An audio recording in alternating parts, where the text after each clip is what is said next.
लक्ष्मण के पास आके मिथिला खंडर नाम लोग क्या दादा देखेंगे लड़का लीले के गुल्लो ये कुछ पड़ी है का लक्ष्मण को शक्ति जान है तो विश्वामित्र मुनि लक्ष्मण जी को विश्वामित्र मुनि समझाते हैं कि हे लक्ष्मण जहाँ बड़े बुजुर्ग बैठे हो लेकिन के बोलो जरूरी ना बबुआ भगवान नाम आंखों आंख में इशारा करिए आई धर्म महारानी सुनैना सीता जी के माँ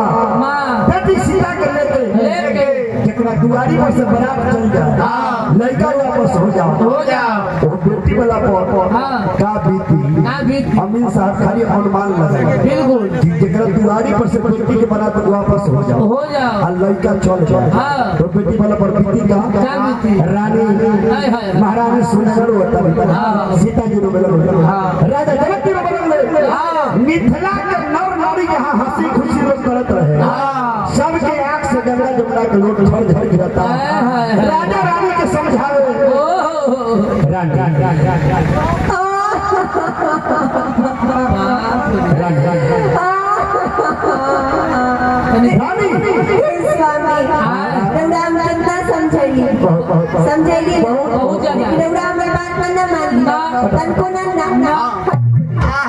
राजा साहब चुतर न बचाओ दरबार में से कबूतर उड़ जाए नहीं तू धाले रही ना रानी हिम्मत रख रहा मत कोई ना कोई भी धनुष को तोड़ेगा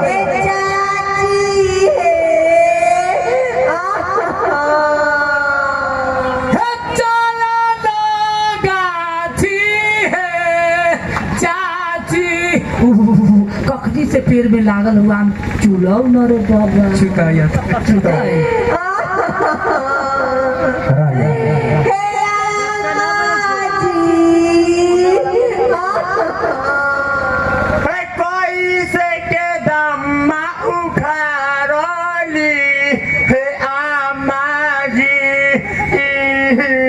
लॉलीपॉप खाए बे रानी हिम्मत रखा के बउआ के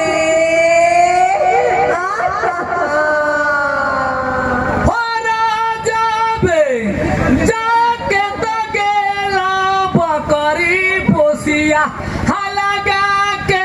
गेला हो राजा बे अरे बाप रे देखिए आप मुसीबत में रहिएगा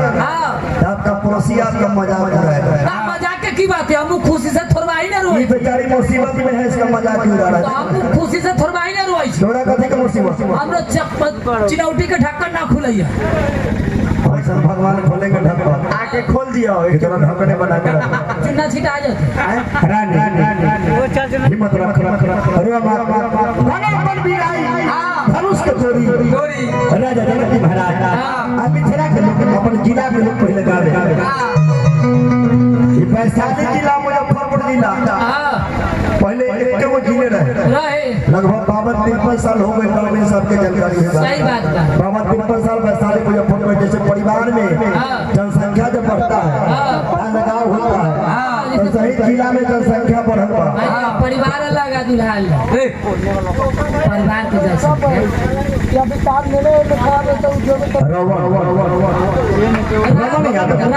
रावण रमन भैया की तरफ से रावण रमन यादव भैया की तरफ से पुरस्कार जदुवंशी परिवार के जयकार भैया जहाँ रहे नारायण जी बनले एक अपन के नसीबा दया पर जिला के लिए एक घर भी लोग आवेला बबुआ हो भैया हो